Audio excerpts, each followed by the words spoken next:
میں نے گھر واپس جا کر نیہا کو کہا انیلا کی پڑھائی مکمل ہونے کے بعد ہی شادی کرنا بہتر ہے. ہاں ابھی 2 سیمسٹر باقی ہیں. میں سر ہلا کر چپ ہو گیا لیکن دماغ پوری طرح جاگ چکا تھا. میرے دل میں جو فریب تھا اب وہ چھپنے کی بجائے اترنے لگا تھا.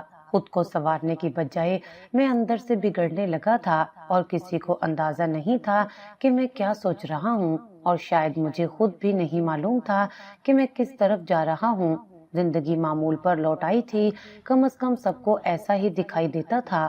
صبح آفس، شام گھر، درمیان میں چند دوستوں کی ملاقات یا بازار کا چکر.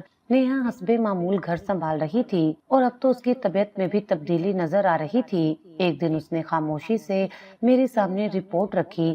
کیا ہے یہ؟ میں نے پوچھا. وہ ہنسی. ہاں تم باپ بننے والے ہو. میں نے ظاہری خوشی دکھائی، ماتھے پر بوسہ دیا لیکن دل میں جیسے کسی نے خلا ڈال دیا ہو. خوشی تھی لیکن ایک کمزور سی. میرے اندر ایک شور سا مچ رہا تھا جو خاموش نہ ہوتا. نیہا اب پہلے سے زیادہ خیال رکھتی، اپنی صحت کے ساتھ ساتھ میرے کھانے پینے کا بھی. وہ اکثر کہتی میں چاہتی ہوں کہ ہمارا بچہ ایک اچھے باپ کی گود میں پلے. میں ہاں میں سر ہلاتا لیکن دھیان اکثر کہیں اور بھٹک جاتا. انیلا اب کبھی کبھار فون پر نیہا سے بات کرتی اور اگر میں قریب ہوتا تو میری توجہ فوراً اس آواز پر جم جاتی. آپ کے شوہر بھی فون سنتے ہیں یا بس ساتھ بیٹھ کر سنتے ہیں؟ وہ ہنستی. ہاں کبھی کبھی. نیہا ہنستی. جب کوئی خاص بات ہو. ایک دن نیہا نے کہا چلو امی کے گھر چلتے ہیں، امی کو بتانا ہے کہ میں امید سے ہوں. مجھے جیسے بہانہ مل گیا. میں نے فوراً کہا ہاں بالکل، ان کو خوشخبری دینی چاہیے. ہم پہنچے تو سارا گھر جشن میں بدل گیا. انیلا کچن سے بھاگ کر آئی. وہاں میری باجی ماں بننے والی ہے. مبارک ہو بھائی. اب آپ کو کوئی اور بھی بھائی بھی کہنا پڑے گا شاید. نیہا نے ہنس کر اس کا گال تھپ تھپایا. تو پھر جلدی سے شادی کرو تاکہ ہم بھی تمہیں کچھ کہہ سکیں. انیلا فوراً خاموش ہو گئی. چہرے پر ایک لمحے کو سنجیدگی آئی لیکن جلدی مسکراہٹ میں بدل گئی. میں کچھ دیر کمرے سے باہر نکلا، چھت پر جا کر ہوا لینے لگا. کچھ دیر بعد انیلا بھی آ گئی. یہ چھت ہمیشہ سے میری پسندیدہ جگہ رہی ہے. وہ بولی میں بچپن میں یہاں بیٹھ کر خواب دیکھتی تھی. میں نے پوچھا اب خواب نہیں دیکھتی؟ اب تو وہ طے ہو چکے ہیں وقاص کے ساتھ جیسا سب کہتے ہیں. میں نے ہلکے سے طنز میں کہا بس سب کہتے ہیں، تم نہیں. اس نے میری طرف دیکھا، آنکھوں میں کچھ لمحے ٹھہرے. پھر وہ بولی آپ کو کیا فرق پڑتا ہے؟ اگر تم خوش نہیں ہو تو فرق پڑتا ہے. میں نے جھک کر کہا. وہ تڑپ کر بولی یہ بات وقاص کو کیوں نہیں کہتے؟ آپ کی تو ان سے کافی دوستی ہے. میں خاموش ہو گیا. انیلا غصے میں نیچے چلی گئی. کمرے میں نیہا نے کہا انیلا کو کیا ہوا؟ کچھ چڑچڑی لگ رہی ہے. آج شاید تھکی ہوئی ہے. اگلے دن واپسی پر نیہا نے کہا مجھے تو لگا تم خوش ہو گئے باپ بننے پر، لیکن تمہاری توجہ عجیب سی ہو گئی ہے. ایسا کچھ نہیں، بس دماغ میں بہت کچھ چل رہا ہے. میں نے مختصراً جواب دیا. سچ یہ تھا کہ میرا دماغ واقعی الجھ چکا تھا. انیلا کی ناراضگی مجھے عجیب سا سکون دے گئی تھی. مجھے لگا شاید وہ بھی میرے بارے میں سوچتی ہے، شاید اسے بھی یہ رشتہ قبول نہیں. میں نے دوبارہ وقاص کے بارے میں پوچھنے کی کوشش کی. اس بار نیہا نے سنجیدگی سے کہا جمیل تم بار بار انیلا اور وقاص کی بات کیوں کرتے ہو؟ بس یوں ہی خیال آتا ہے کہ وہ خوش ہے یا نہیں. اگر وہ خوش نہیں ہوگی تو ہم اسے منگنے سے روک لیں گے. کیا تم یہ چاہتے ہو؟ نہیں، بس انسان ہے، فکر ہو جاتی ہے. نیہا نے ایک لمحے کو مجھے دیکھا جیسے کچھ جاننے کی کوشش کر رہی ہو. پھر وہ چپ ہو گئی. میں اب اکثر اکیلا سیر کو نکل جاتا، کسی پارک میں بیٹھ کر موبائل میں مصروف دکھائی دیتا لیکن دماغ میں صرف انیلا کی باتیں چلتی رہتی. اس کی مسکراہٹ، وہ چھت پر گزرے لمحے، وہ تلخی. ایک دن میں نے وقاص کو اتفاقاً بازار میں دیکھا. وہ کسی لڑکے کے ساتھ بیٹھا کچھ کاغذات دیکھ رہا تھا. وقاص بھائی السلام علیکم. میں نے قریب جا کر کہا او جمیل بھائی آئے بیٹھیں، کیا ہو رہا ہے؟ میں نے پوچھا. انیلا کی شادی کے لیے کچھ تیاری کر رہا ہوں. ابھی شادی کے بعد باہر لے جانے کا پلان ہے. میرے دل پر جیسے کسی نے بوجھ رکھ دیا ہو. اس سے بتا دیا آپ نے؟ ہاں، لیکن وہ خاموش رہی. شاید خوشی سنبھالی نہ گئی. وہ ہنسا. میں بنا کچھ کہے اٹھ گیا. دماغ سن ہو چکا تھا. گھر آ کر میں نیہا کے پاس بیٹھا. وہ کتاب پڑھ رہی تھی۔ میں نے آہستہ سے اس کی پیٹھ پر ہاتھ رکھا۔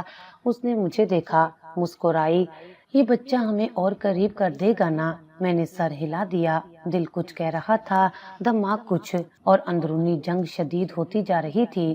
میں ہارنے لگا تھا۔ کاروبار کی حالت کچھ ہفتوں سے خراب چل رہی تھی۔ چند مہینے پہلے تک جس میں تھوڑا بہت منافع بچتا تھا، اب خسارے کی سطح پر پہنچ چکا تھا۔ میں ان حساب کتابوں میں الجھا ہوا تھا کہ نیہا ایک شام میرے پاس آئی۔ اس کا چہرہ تھکا ہوا تھا، لیکن ہاتھ میں کاغذات تھے۔ یہ کیا ہے؟ میں نے پوچھا۔ میں نے 2 جگہوں پر اپلائی کیا تھا، ایک اسکول اور ایک کمپنی میں۔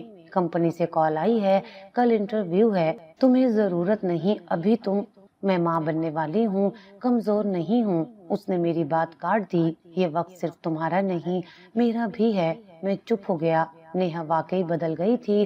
کچھ دنوں بعد اس نے جاب شروع کر دی۔ صبح جاتی، شام واپس آتی، تھکی ہوئی ہوتی، مگر کھانے کے لیے کچھ نہ کچھ بنا لیتی۔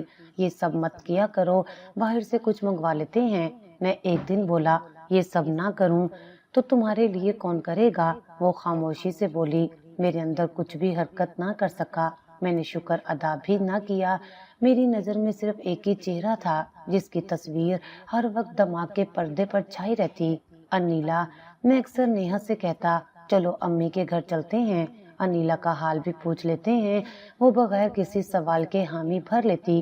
وہ سمجھتی تھی کہ میں خاندان کی خیر خبر میں دلچسپی رکھتا ہوں، لیکن میری نیت میں صرف انیلا تھی۔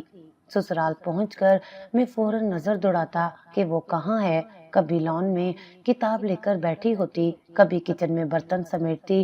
ہر بار اسے دیکھ کر دل میں عجیب سی تسلی ہوتی، جیسے کچھ مکمل ہو رہا ہو۔ ایک دن وہ برآمدے میں اکیلی بیٹھی تھی، نیہا اندر تھی۔ میں چپ چاپ جا کر ساتھ بیٹھ گیا۔ کافی چپ ہو تم آج کل، میں نے کہا۔ آپ کو کیسے پتا؟ اس نے نظریں اٹھا کر دیکھا۔ پتہ نہیں، بس لگا وقاص کی طرف سے کچھ دباؤ آ رہا ہے۔ شادی کی تاریخ طے کرنا چاہتے ہیں۔ میرے چاہنے نہ چاہنے سے کیا فرق پڑتا ہے؟ فیصلے تو سب کر چکے، تم انکار کیوں نہیں کرتی؟ کیونکہ تم انکار کروانے نہیں آئے، صرف سننے آئے ہو۔ یہ کہہ کر وہ اٹھ کر اندر چلی گئی۔ اس رات میں نے نیہا سے بات کی۔ وقاص تمہارے خیال میں کیسا لڑکا ہے؟ ٹھیک ہے، مگر تھوڑا سخت مزاج ہے۔ انیلا کے لیے شاید تھوڑا زیادہ ہوگا۔ تو بات کرو نا خالہ سے، تھوڑا وقت لینا چاہیے۔ کیا تم چاہتے ہو کہ یہ رشتہ نہ ہو؟ بس وقت لینا چاہیے۔ اتنی جلدی کیوں؟ نیہا نے سوالیہ انداز میں مجھے دیکھا، مگر کچھ نہ بولی۔ اگلے دن جب میں آفس گیا تو مالک نے صاف کہہ دیا، اگر اگلے ہفتے کا کرایہ نہیں دیا تو دفتر خالی کرنا پڑے گا۔ میں چپ چاپ واپس آ گیا۔ نیہا گھر پہنچی تو میں اخبار لیے بیٹھا تھا، خاموش۔ میں نے تمہارے لیے ایک کمیٹی نکلوائی ہے، جلد ہی رقم مل جائے گی، تم کاروبار میں لگا دینا، شاید دوبارہ کچھ بن جائے۔ میں نے سر ہلا دیا، لیکن اندر سے کچھ محسوس نہ کیا۔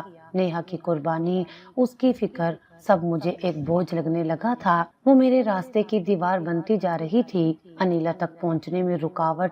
ایک شام انیلا کے گھر کسی کی سالگرہ تھی۔ نیہا نے کہا، چلو سب گئے ہیں، ہم بھی چلتے ہیں۔ ہم پہنچے تو وہاں خوشی کا ماحول تھا۔ انیلا تھوڑی دیر بعد آئی، گلابی لباس میں۔ میں اس کی طرف بڑھا۔ کیا بات ہے، آج بہت مصروف ہو؟ مصروف نہیں، بس بچنے کی کوشش کر رہی ہوں، اس نے ہنس کر کہا۔ کس سے؟ جن سے بچنا مشکل ہو، وہ کہہ کر آگے بڑھ گئی۔ میں اس کا جملہ لے کر دیر تک سوچتا رہا۔ اب میں ہر لمحہ کسی ایسے اشارے کا منتظر رہتا جو مجھے یقین دلا دے کہ انیلا بھی مجھے چاہتی ہے۔ کاروبار، پریشانی، نیہا کی حالت، سب بیکار لگنے لگے تھے۔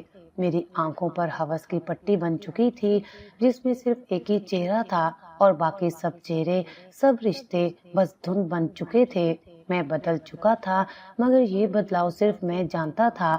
باقی سب کی نظر میں وہی جمیل تھا، ایک شوہر، ایک باپ بننے والا انسان، لیکن اندر سے میں صرف انیلا کا قیدی بن چکا تھا، اور یہ قید شاید اب عمر بھر کی ہونے والی تھی۔ صبح دفتر جانے کے بہانے میں اکثر پارک میں جا بیٹھتا تھا۔ دفتری کرسی خالی تھی، لیکن دماغ میں ایک اور ہی حساب کتاب چل رہا تھا، ایک ایسا منصوبہ جسے مکمل کرنے کا نہ میں خود کو اہل سمجھتا تھا اور نہ ہی بزدل ماننے کو تیار تھا۔ یہ ایک لمبی الجھن تھی جس میں ایک طرف میری بیوی کا چہرہ تھا جو تھکن اور قربانیوں سے پر تھا، اور دوسری طرف وہ خواہش جو پیچھا چھوڑنے کو تیار نہیں تھی۔ اکثر ایسا ہوتا کہ میں نیند میں ہڑبڑا کر اٹھتا، نیہا پاس ہوتی، آہستہ سے پوچھتی، کیا ہوا جمیل، کوئی خواب دیکھا؟ نہیں، کچھ نہیں، بس دم گھٹ سا رہا تھا۔ صبح سے طبیعت بھی کچھ ٹھیک نہیں لگ رہی تمہاری، ڈاکٹر کو دکھائیں؟ نہیں، سب ٹھیک ہے، بس نیند پوری نہیں ہوئی۔ یہ نیند، سکون، ضمیر، اب سب بوجھ لگنے لگے تھے۔ انیلا کی منگنی کی تیاریاں زوروں پر تھیں، گھر کے ہر کونے میں جیسے ایک اور جشن کی تیاری تھی، اور میں ایک خاموش تماشائی تھا جو اندر ہی اندر کچھ اور سوچ رہا تھا۔ ایک دن نیہا نے کہا، امی کہہ رہی تھی کہ انیلا کی تاریخ نکاح فائنل کر لیں، وقاص کی والدہ چاہتی ہیں کہ اگلے مہینے نکاح ہو جائے۔ میں نے چونک کر پوچھا، اتنی جلدی کیوں؟ تمہیں کیا اعتراض ہے؟ نہیں، اعتراض نہیں، بس وہ ابھی پڑھ رہی ہے نا، وقاص باہر جانا چاہتا ہے، اس لیے پہلے نکاح کر کے لے جائے گا، یہی پلان ہے۔ میرا سر جھک گیا۔ اس رات میں چھت پر جا کر کافی دیر بیٹھا رہا۔ نیچے سے نیہا کی آواز آتی رہی، جمیل کہاں ہو؟ کھانا ٹھنڈا ہو رہا ہے۔ میں نے جواب نہ دیا۔ ایک فیصلہ میرے ذہن میں پک رہا تھا، کسی خاموش زہر کی طرح جو ہر لمحہ سوچوں میں گھل رہا تھا۔ اگلے دن میں نے نیہا کے لیے دوپہر میں چاکلیٹ خریدی اور خود کو سمجھایا، دیکھ لو، اگر یہ احساس ختم ہو سکتا ہے تو کیوں نہ اسے موقع دیا جائے۔ گھر جا کر میں نے اسے چاکلیٹ دی، وہ خوش ہوئی۔ ابا کہا کرتے تھے، ماں بننے والی عورت کو چھوٹے چھوٹے تحفے بہت خوش کرتے ہیں۔ میں نے مسکرا کر سر ہلایا، مگر دل میں صرف ایک بات چل رہی تھی، کیا میں اس عورت کو مار سکتا ہوں جو اب میری اولاد کو جنم دینے والی ہے؟ یہ سوال ہر لمحہ میرے ضمیر کو کاٹتا اور میں خود کو بہانے دیتا، میں مجبور ہوں، اگر انیلا میری ہو سکتی ہے تو سب کچھ ٹھیک ہو جائے گا، یہ بس ایک رکاوٹ ہے۔ کئی دنوں تک میں نے نیہا سے الگ رہنا شروع کیا، رات دیر سے آنا، صبح جلدی جانا، باتوں میں بے رخی۔ وہ سمجھ گئی تھی کچھ نہ کچھ گڑبڑ ہے۔ ایک شام اس نے پوچھا، جمیل، کیا میں تمہارے لیے بوجھ بن گئی ہوں؟ میں نے چونک کر اس کی طرف دیکھا، آنکھوں میں نمی تھی مگر زبان پرسکون۔ کیوں ایسا سوچتی ہو؟ تمہارے رویے سے لگتا ہے تم مجھ سے دور ہو گئے ہو، یا شاید تمہیں مجھ سے کچھ اور چاہیے تھا جو میں نہیں دے سکی۔ ایسا کچھ نہیں، بس کاروبار کے حالات نے پریشان کر رکھا ہے۔ اس نے کچھ دیر چپ رہ کر کہا، اگر کبھی میری موجودگی تمہیں تکلیف دے تو مجھے بتا دینا، میں الزام نہیں دوں گی تمہیں۔ یہ جملہ میرے اندر جیسے دھماکے کی طرح گونجا۔ کیا وہ سب کچھ سمجھ گئی تھی یا محض احساسات کی شدت نے اسے یہ کہنے پر مجبور کیا؟ اسی ہفتے ایک دن میں نے اسے کہا، چلو باہر چلتے ہیں، کچھ وقت ساتھ گزارتے ہیں۔ وہ حیران ہوئی لیکن خوش بھی۔ ہم گاڑی میں نکلے، شہر سے کچھ دور ایک سڑک پر چلے گئے جہاں زیادہ آمد و رفت نہیں تھی۔ وہ ہنسی، یہاں کیوں لائے ہو؟ بس تم سے بات کرنی تھی۔ ایسی کون سی بات جو گھر پر نہیں ہو سکتی؟ میں خاموش رہا، ہاتھ اسٹیئرنگ پر تھے مگر دماغ کسی اور طرف، دل دھڑک رہا تھا جیسے کوئی بہت بڑا فیصلہ لینے والا ہوں، لیکن میں کچھ نہ کر سکا۔ دل نے ہاتھ روک لیے، ضمیر نے ایک آخری مرتبہ آواز دی، تو کسی کی جان لینے جا رہے ہو؟ میں نے گاڑی موڑ لی۔ نیہا نے پوچھا، کدھر جا رہے ہو؟ گھر، بس کچھ یاد آ گیا۔ رات کو وہ سو گئی، میں چھت پر بیٹھا رہا، بے حد خاموش۔ اندھیرے میں ایک مکھی بار بار میرے پاس آتی رہی، جیسے بار بار یاد دلانے آئی ہو کہ گندگی کہاں ہے۔ میں کسی کی زندگی ختم کرنے والا تھا، لیکن میرے دل کا زہر اب بھی جھوکا تو تھا۔ یہ جنگ ابھی ختم نہیں ہوئی تھی، بس ایک دن کے لیے ٹل گئی تھی، اور شاید اگلے دن میں مزید کمزور ہو جاؤں۔ اس رات چھت پر دیر تک بیٹھا رہا، اندھیرے میں روشنی کی ایک بھی لکیر نظر نہیں آ رہی تھی۔ نیچے کمرے میں نیہا سو رہی تھی اور میرے دل میں بے رحم خیالات جاگ رہے تھے۔ میں خود کو روز سمجھاتا، روکتا، پر دل جیسے کسی اور کے اختیار میں تھا۔ ہر دن انیلا کی منگنی کی خبر کچھ اور شدت سے دل کو چبھتی اور میں اس کانٹے سے نجات چاہتا تھا کسی بھی قیمت پر۔ 2 دن تک میں بالکل خاموش رہا۔ نیہا نے بات کرنے کی کئی بار کوشش کی، لیکن میں نے مصروفیت یا تھکن کا بہانہ کر دیا۔ وہ سمجھ چکی تھی کہ کچھ ٹھیک نہیں، مگر اس کے پاس اتنی ہمت نہیں تھی کہ وہ کھل کر پوچھتی۔ ایک دن صبح چائے کا کپ میرے سامنے رکھتے ہوئے بولی، اگر کچھ غلط کر بیٹھوں تو معاف کر دینا۔ کبھی انسان صرف دل سے سوچتا ہے، دماغ خاموش ہو جاتا ہے۔ میں نے بنا دیکھے کپ اٹھایا اور صرف سر ہلا دیا۔ اسی شام گھر میں بجلی چلی گئی۔ نیہا سیڑھیوں کے نیچے اسٹور سے موم بتی لینے گئی۔ میں اوپر کمرے کی لائٹ دیکھ کر جان گیا کہ یہی موقع ہے۔ دل زور زور سے دھڑکنے لگا۔ میں نے جوتے پہنے، آہستہ آہستہ نیچے اترا۔ نیہا سیڑھیوں پر واپس چڑھنے ہی لگی تھی۔ ایک ہاتھ میں موم بتی، دوسرے سے پیٹ سہلا رہی تھی۔ آہستگی سے قدم بڑھائے جیسے کچھ تلاش کر رہی ہو۔ نیہا، 1 منٹ سنو۔ وہ رکی، مڑی۔ جی، میں نے ایک لمحے کے لیے اس کے چہرے کو دیکھا۔ وہ تھکی ہوئی سی پر سچی نظر آ رہی تھی۔ میں نے دل میں کہا، اب یا کبھی نہیں۔ ایک لمحہ، بس ایک لمحہ ہاتھ بڑھایا، دھکا دیا۔ وہ ایک چیخ کے ساتھ نیچے گری۔ موم بتی اس کے ہاتھ سے چھوٹ گئی۔ سیڑھیوں پر اس کے قدموں کی گونج، پھر خاموشی۔ اس کے جسم کا وزن جیسے دیوار سے ٹکرا گیا ہو۔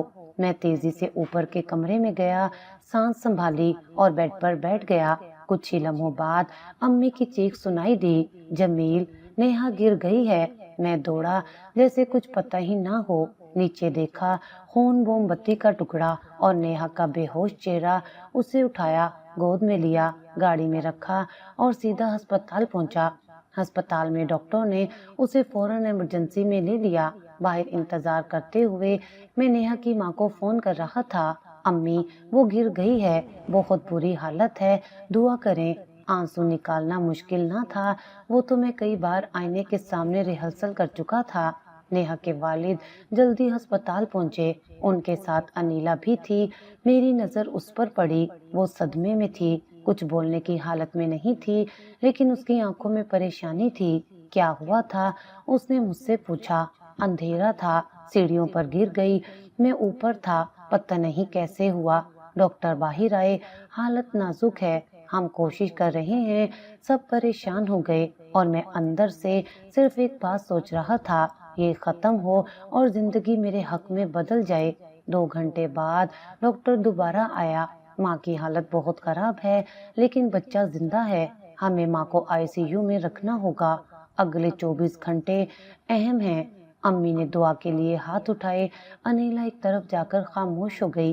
میں جان بوجھ کر روتا رہا، بار بار سب کو تسلی دیتا رہا، وہ ٹھیک ہو جائے گی، بس اللہ سے دعا کریں۔ کمرے میں جب ڈاکٹر نے بلایا تو ہم سب اندر گئے۔ نیہا کے چہرے پر آکسیجن ماسک تھا، لیکن آنکھیں بند تھیں۔ ڈاکٹر نے نیہا کے والد سے کہا، ہم پوری کوشش کر رہے ہیں، آپ دعا کریں۔ نیہا کی ماں نے اس کے ماتھے پر ہاتھ رکھا۔ میری بچی، آنکھ کھولو، کچھ بولو، لیکن وہ ساکت رہی۔ میں ایک طرف کھڑا رو رہا تھا، لیکن اتنا بھی نہیں کہ لوگوں کو شک ہو۔ اندرونی طور پر سکون کی ایک لہر چل رہی تھی، جیسے ہر قدم مجھے انیلا کے قریب لے جا رہا ہو۔ انیلا نے ایک بار میری طرف دیکھا، میں نے فوراً آنکھیں چپکا لی۔ رات گئے نیہا کو دوبارہ وینٹیلیٹر پر منتقل کیا گیا۔ سب لوگ تھک چکے تھے۔ میں نے چپ چاپ ایک کونے میں بیٹھ کر سر پکڑ لیا، جیسے بہت پریشان ہوں۔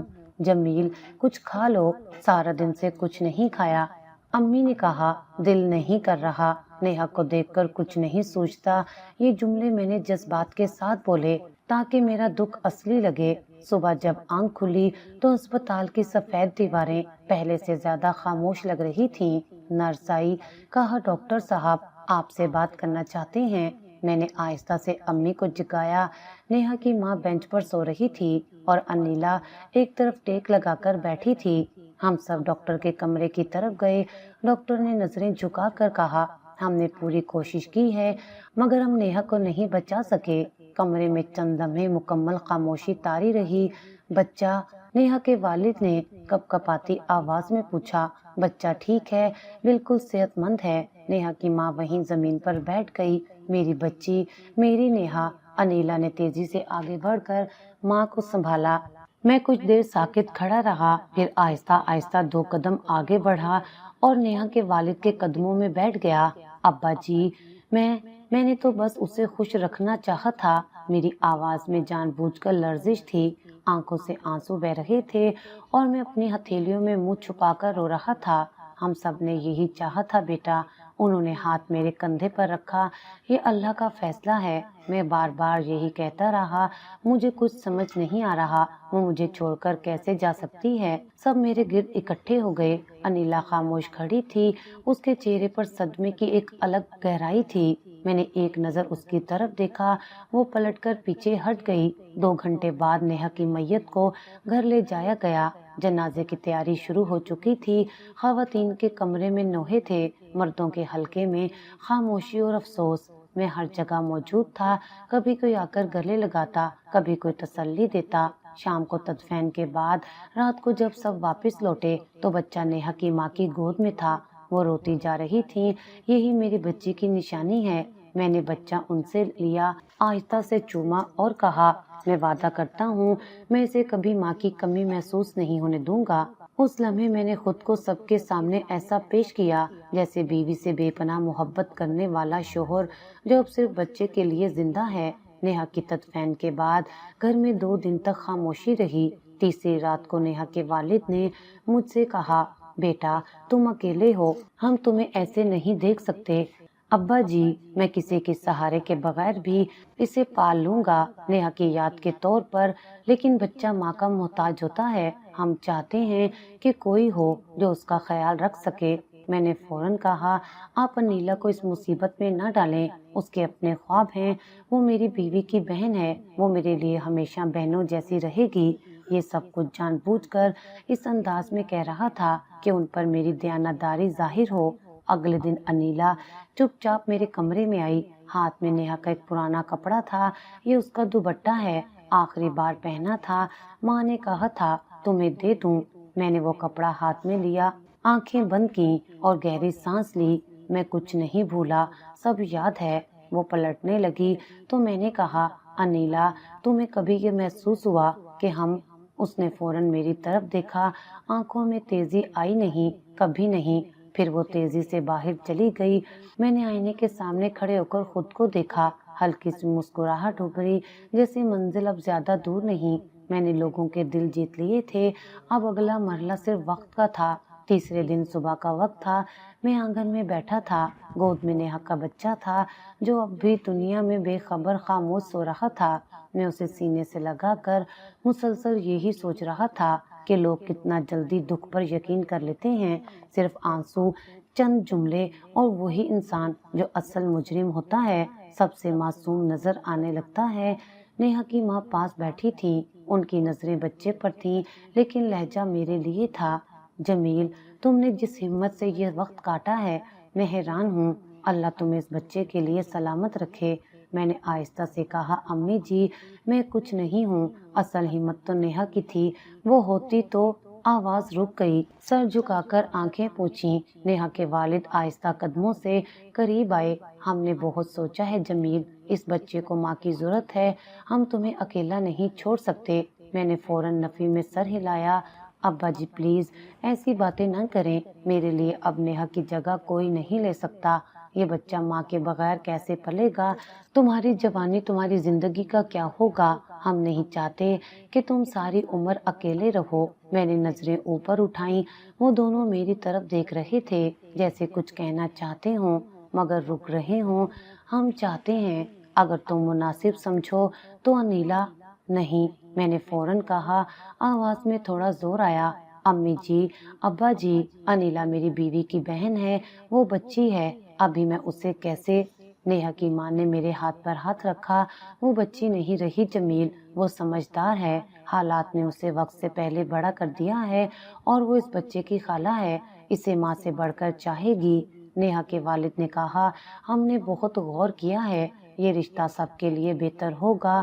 میں چپ ہو گیا، چند لمحوں کی خاموشی کے بعد بولا، اگر انیلا کی مرضی ہو تو بھی میں نہیں چاہوں گا کہ اس کی زندگی کا راستہ میرے بچے کی خاطر بدلے۔ اس کے خواب ہیں، وہ آگے پڑھنا چاہتی تھی، نوکری کرنا چاہتی تھی، وہ سب بات کی بات ہے، ابھی ہم صرف تمہارے اور بچے کے بارے میں سوچ رہے ہیں۔ میں نے بچہ تھام کر ان دونوں کی طرف دیکھا، مجھے وقت دیں، میں کچھ نہیں کہہ سکتا۔ اس رات میں نے ایک بار پھر انیلا کو چپ چاپ برآمدے میں بیٹھے دیکھا، اس کے ہاتھ میں نیہا کی ڈائری تھی، شاید کچھ پڑھ رہی تھی۔ میں قریب گیا تو اس نے جلدی سے ڈائری بند کر دی۔